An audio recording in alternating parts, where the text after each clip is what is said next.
Hey guys, Wyatt Claypool here. I need to show you a clip from the CBC that is absolutely pathetic.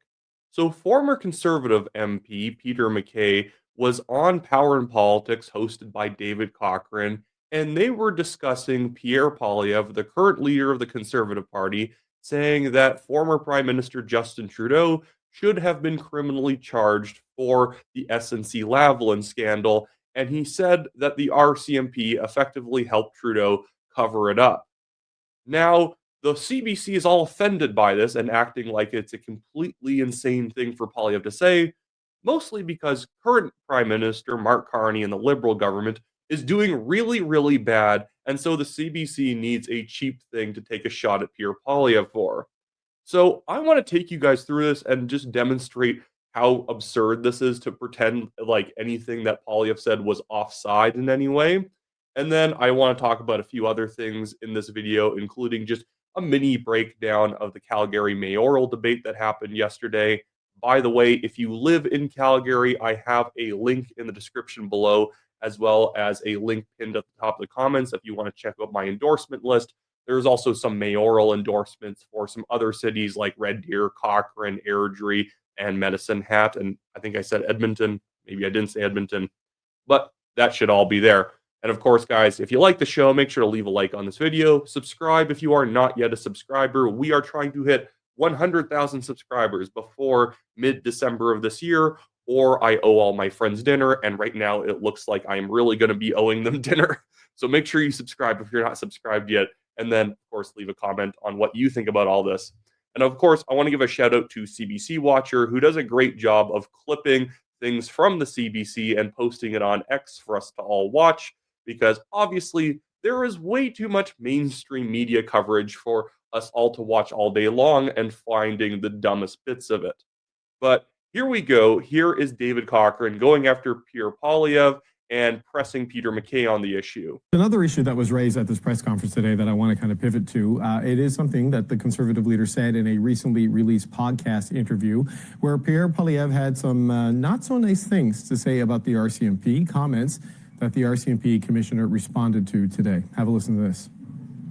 If the RCMP had been doing its job and not covering up for him, then he would have been criminally charged. The leadership of the RCMP is frankly just despicable when it comes to enforcing laws against the Liberal government. I don't take any orders from any political individual.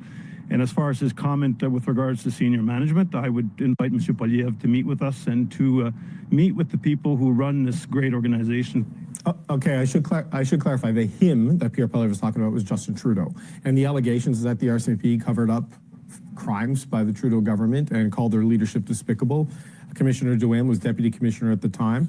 Peter MacKay, the opposition leader, going after the National Police Force. Okay, I already hate this framing. Oh, Pierre Poilievre going after the National Police Force? He didn't go after the National Police Force. He went after the leadership. But immediately we are pivoting the language to, he's going after the police. Why is he going after the police? No, he's going after the RCMP leadership, who have been shown to be very, very much in league with the Liberals. They walk in lockstep with the Liberal government. And naturally, the police obviously does move with the government in many cases. But when there's corruption, you don't want the RCMP doing the bidding, or at least not acting when it benefits the Liberal government. We literally had to get rid of Brenda Lucki for being such a obvious Liberal shill in her position as the commissioner of the RCMP. This is like a famous thing known about her, that she was like a Trudeau's right-hand man when it came to the law. It was ridiculous, her conflicts of interest and just how she seemed to act around the Liberal government. But I'll let this clip go on for a bit longer. And then I want to pull up some articles because they're acting like this is insane for anyone to assume that there was a cover-up that happened. Like that, calling them despicable and accusing them of covering up a crime. What do you make of that? You're a former prosecutor, right? Like you have to work with these police officers. I don't know if this is helpful or not. What's your take? Well, you do have to work with the police, and certainly Pierre Poilievre should consider taking up the offer of the commissioner. I think getting back, though, to the central issue of the allegation, I can tell you, David, having been a prosecutor, if any politician, if a local mayor had called me up and said, hey, my brother-in-law was charged last night with, I would say, stop right there. You're about to commit a criminal offense. And so arguably there is a discussion to be had about what occurred in the SNC Lavalin case and the interference. Jody Wilson-Raybould wrote quite extensively about that in her book. Well, she said it was inappropriate, but not illegal. He cuts him off. David Cochrane cuts off Peter MacKay here, and he says, well, she said it was inappropriate, not illegal. What do you think she was going to say? She's still a liberal, and she's trying to sell her books to liberals. Of course, she's going to downplay certain aspects of it. One, because she could potentially be sued by Justin Trudeau or someone else for saying that he had done something illegal, because guess what? She is in no position to be able to prove it because it's a crime that was covered up. Of course, she can't prove that he did it, and so she probably wants to stay out of court with Justin Trudeau, who obviously has more legal resources than she does. So of course she's just going to say it's inappropriate because that's all she can currently prove based on all of the findings. I'm going to go over in just a second and show you how effectively it was covered up and how the RCMP did not push at all to uncover any information that could have led to someone like Justin Trudeau being prosecuted. But I will let this play on a little bit longer. She said it was inappropriate but not illegal, and I just don't know what evidence exists that despicable, to use that word, RCMP leadership covered up for the Prime Minister. I mean, this is a big claim for the opposition leader to make. And we're going to go over who else makes this claim, because you have lefty publications making this claim. We're going to go to an APTN article later, an Aboriginal newspaper, who is making the claim that the RCMP covered it up effectively. It is a big claim, but there is no evidence because a lot of that evidence would have to come from the individuals involved, including people who worked for Prime Minister Trudeau. But as I was saying, that's an interpretation of the law that we will probably never get to.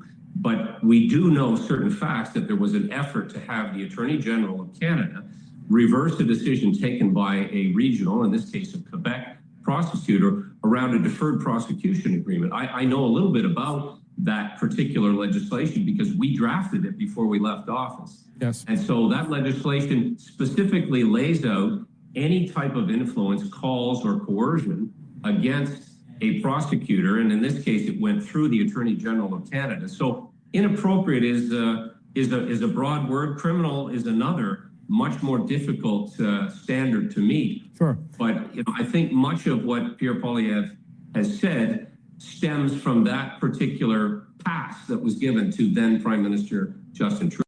So now I want to take you guys through the APTN article. We don't actually really need to go through it much because right at the start, they start talking about how obviously this thing was covered up. So again, APTN, a government-subsidized Aboriginal news network. So look at this. This is the APTN reporting. This is not some right-wing publication. A director with Democracy Watch says the investigation into allegations of political interference against Prime Minister Justin Trudeau and his officials made by former Minister Jody Wilson-Raybould needs to be reopened. Oh, and by the way, this article is from February of this year. This was not recent. This was a while back, but it also wasn't even made at the time. This is something that people keep saying that we should be revisiting. That's what I'm trying to say is this wasn't like some article that was being printed at the time of the scandal. This is several years later in this current year saying that was pretty bad. We should be looking into this. And here's a quote. Quote, we keep digging and asking for updates and trying to get information about the investigation, and we finally got 3,600 pages of internal investigation records, and our conclusion is that the RCMP did a weak, incomplete investigation that amounts to a cover-up, alleged Duff Conacher. In 2019, Wilson-Raybould accused Trudeau and the members of the Prime Minister's office of pressuring her to intervene and prevent a criminal prosecution against mining company SNC Lavalin. The RCMP closed its investigation into the matter in 2023, recommending no charges be laid, but Democracy Watch, a national nonprofit organization, claims the Mounties missed a number of things. These include interviewing only 4 of 15 key witnesses, failing to provide key testimony from Wilson-Raybould, her then Chief of Staff Jessica Prince, and former Minister Jane Philpott, and not demanding key internal cabinet communication records. So the way that this was covered up was basically through not actually providing any information and the police just saying, oh, that's okay. Of course that's okay. There were even Conservative Party emails to its own members at the time that I went back and read today, where they were talking about how the main problem here with the RCMP is that the PMO will just tell staff members, because they employ them, you're not allowed talking to the police. You can only give over this information. You can't even say anything publicly. And so they effectively got away with a crime because, like Peter MacKay had said in that CBC clip, the only people who could possibly catch Justin Trudeau are his own staff, who are both incentivized through party affiliation and employment not to say anything. Of course, you're not going to have anyone turn on Trudeau. They are all effectively in cahoots on this thing, and nobody's going to say anything. And the police did not press to actually get any of the information that could cause anyone to be criminally indicted. The police basically let them get away with presenting them the information they wanted them to see, and that was it. So it looked unethical, what they released, because obviously it was unethical, but they never released anything that would prove criminality. So yeah, this is effectively an RCMP cover-up. The RCMP isn't taking documents and shredding them. What the RCMP is doing is just letting them get away with not giving them any documents. So yeah, they're not helping them in the crime. They're not taking stuff and burning it. They're just never asking for it in the first place, so nobody would ever know about it. Anyways, well, that should be mostly it for this video, guys. I do just quickly want to say something about the Calgary mayoral debate. Of course, it was put on by the CBC. You guys can go look up CBC Calgary mayoral debate, and you'll see it right away at the top of your search bar. If you want to go watch it, there's this annoying thing coming out of it, because obviously I support Sonia Sharp. I think she is the best mayor candidate in the race, but people are trying to go after her, especially from the Jeff Davison camp, because she opposes a 4-year tax freeze. Okay, she opposes Jeff Davison's 4-year tax freeze because it makes no sense. She said that you can't just freeze taxes or else people aren't going to be getting wage increases and whatnot. She's not advocating for raises in taxes, because 2 minutes later, she then says we need to cut bloated administration and wasteful spending so that we can move towards cutting taxes. She is in fact in favor of getting to the point where we can cut taxes by reducing the amount of administrative bloat. Her critique of Jeff was effectively that he's saying, I'm going to have a 4-year tax freeze. Also, here's a bunch of new spending I support. Also, I'm not going to cut anything, which is illogical. If you're going to freeze taxes in this scenario, you're effectively going to have to either lower people's